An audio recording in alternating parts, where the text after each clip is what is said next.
This video is about the area enclosed by polar curves.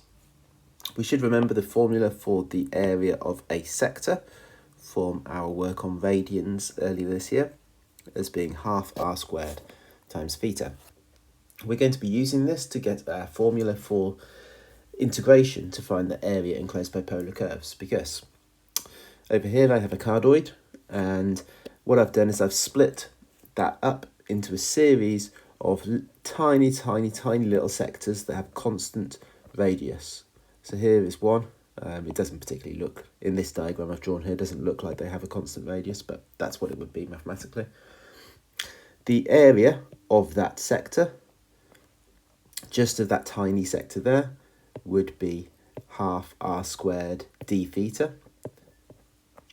Therefore, the area of the whole cardioid would be the sum of all of those tiny sectors.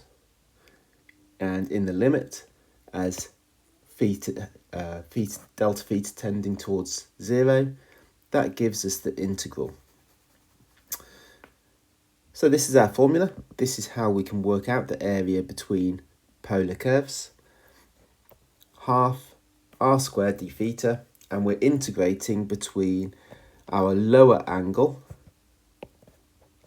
which in this case is denoted by alpha, and our upper angle, which in this case is denoted by beta.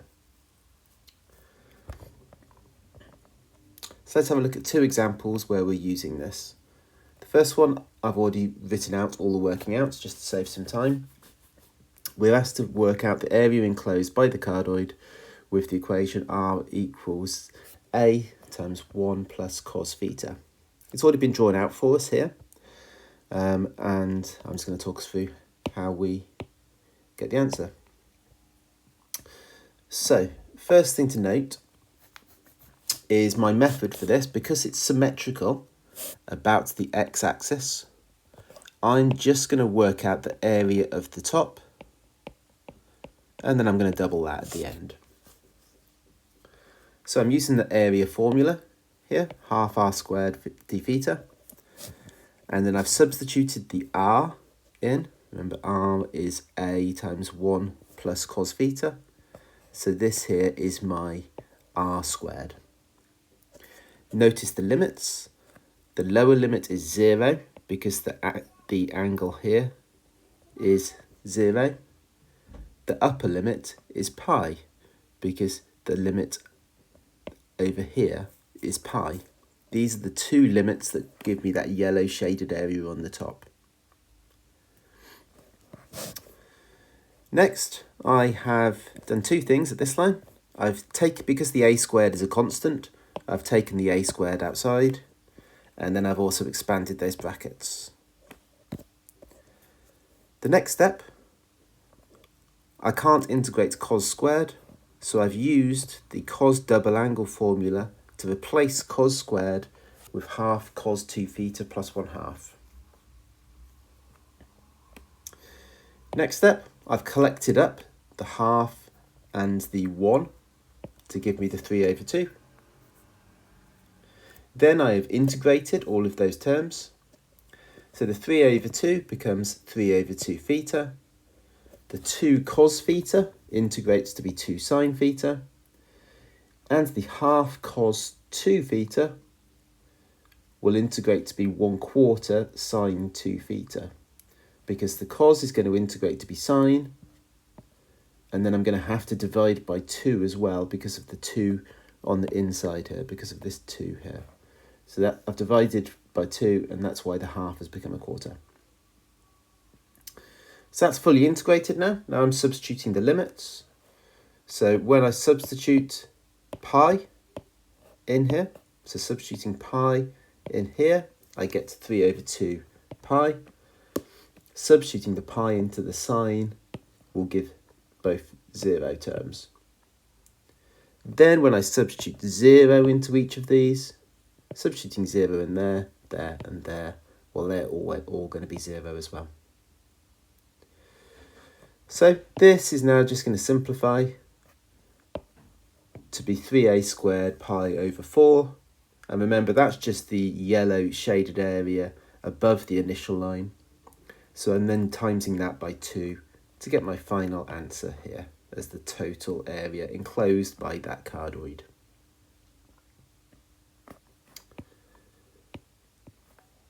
Okay, second example, we're going to go through this one in a bit more detail because it's quite tricky.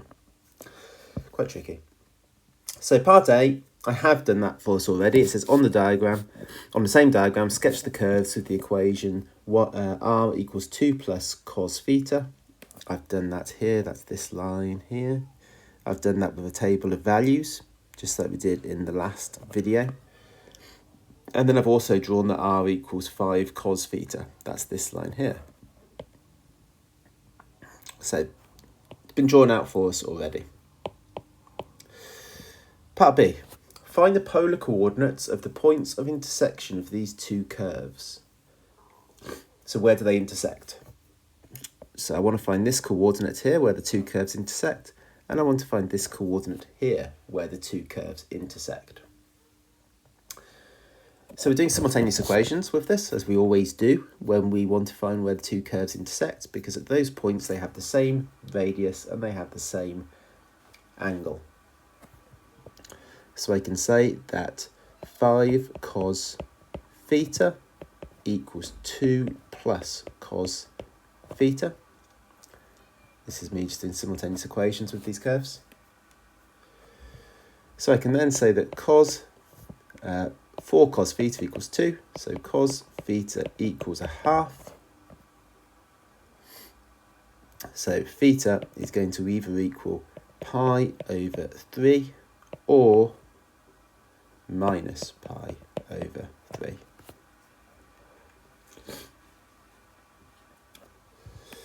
So we've got our two angles. We now need to find the two radii, the radius. So I can substitute that back. So if I say r equals 5 times cos pi over 3,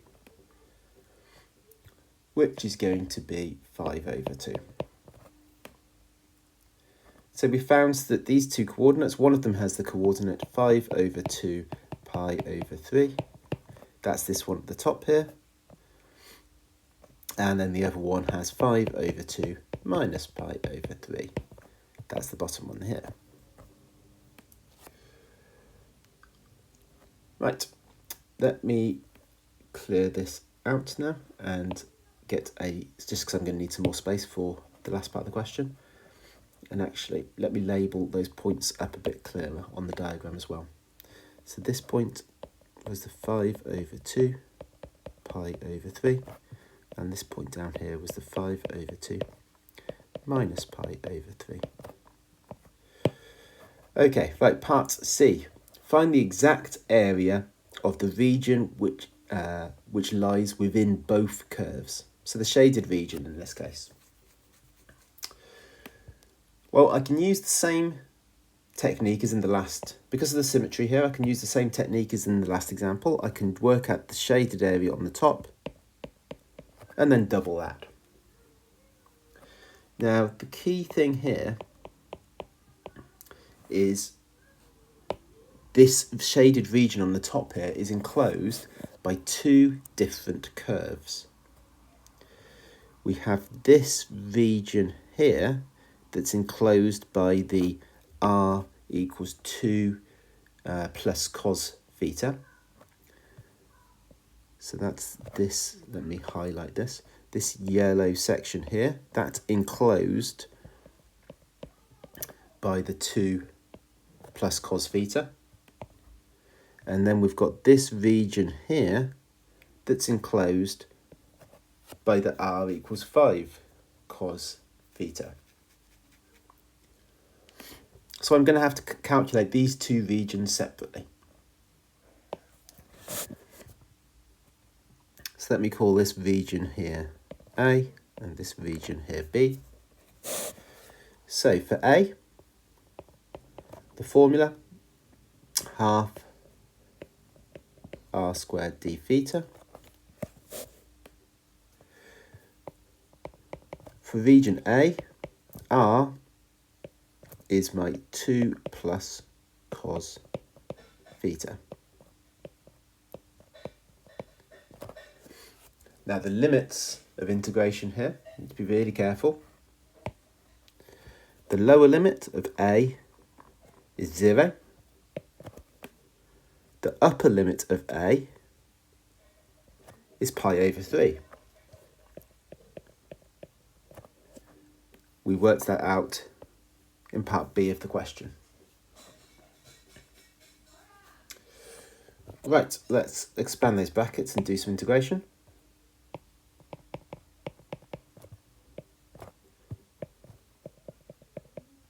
So we'll have 4 plus 4 cos theta plus cos squared theta. We're going to have to use the double angle to rewrite the cos squared theta there.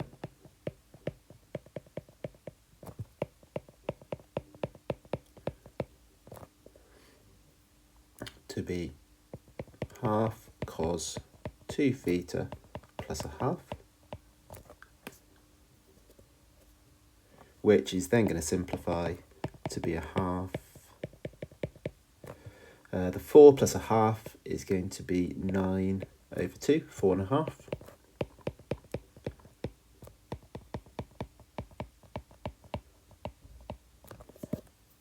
Right, let's do some integration. So the 9 over 2 is going to become 9 over 2 theta. The 4 cos theta is going to become 4 sine theta.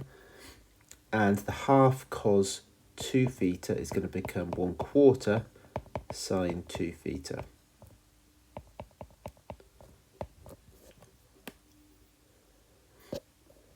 Substituting my limits in now. So substituting the pi over 3 in, I'm going to get 9 pi over 6. So that's my 9 over 2 times pi over 3, which then that would just simplify to be the 3 over 2 pi.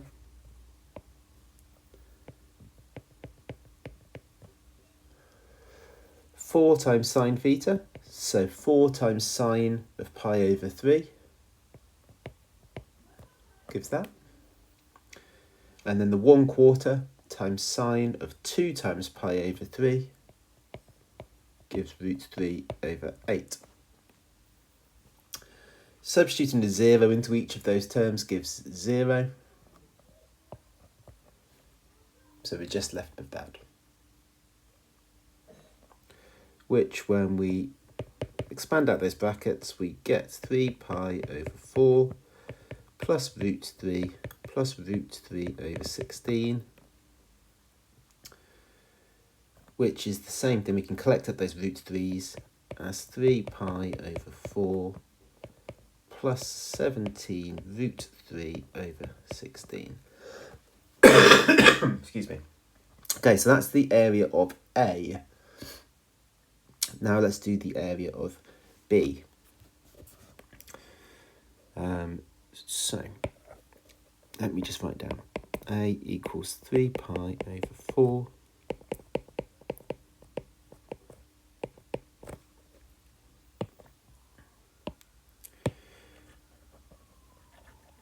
Okay, so same thing for B. Start off with the same formula. A equals a half, the area equals a half r squared d theta. We need to be careful because the r is obviously going to be different, and the limits are going to be different as well. So let's go. Area B equals a half r squared d theta. So R, in this case, is the green. Remember, this is the region here we're trying to find, region B. And that's enclosed by the curve 5 cos theta. Our lower limit for B,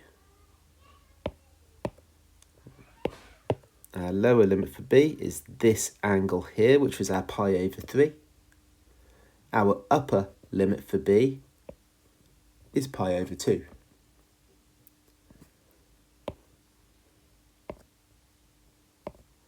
So we're integrating between pi over 3 and pi over 2.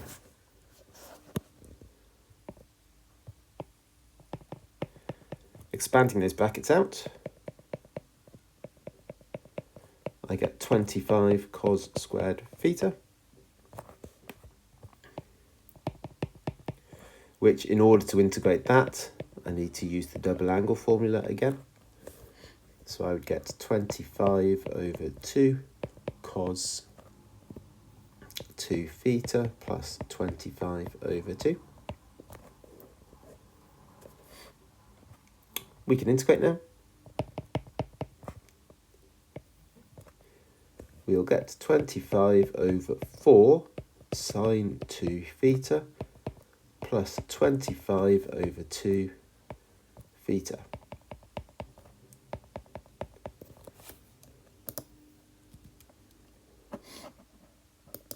Next, substitute the limits in.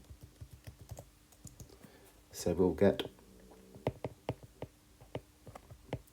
so when you substitute pi over 2 in here, the 2 times the pi over 2, that's going to give you 0. Substituting it into the 25 over 2 theta will give 25 pi over 4. So that's me substituting the pi over 2 in. I now need to substitute the pi over 3 in. When I substitute pi over 3 into the 25 over 4 sine 2 theta, that's going to give me 25 root 3 over 8. And then when I substitute the pi over 3 into the 25 over 2 theta, I'll get 25 pi over 6.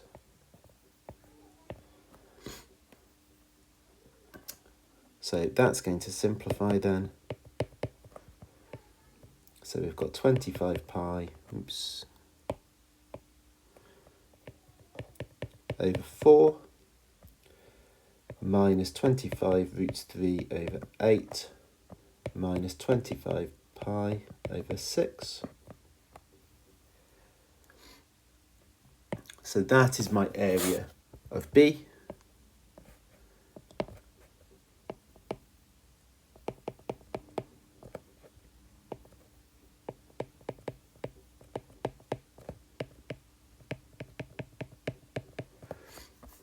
Which then, when I then add that to A, to get the total area above the initial line, I would get 43 pi over 6 minus root 3 over 2. And then don't forget to double that at the end for the area below the initial line as well. So my final answer is going to be, oh, that should have been 24 there. 43 pi over 12 minus root 3. That is my final answer. There we go.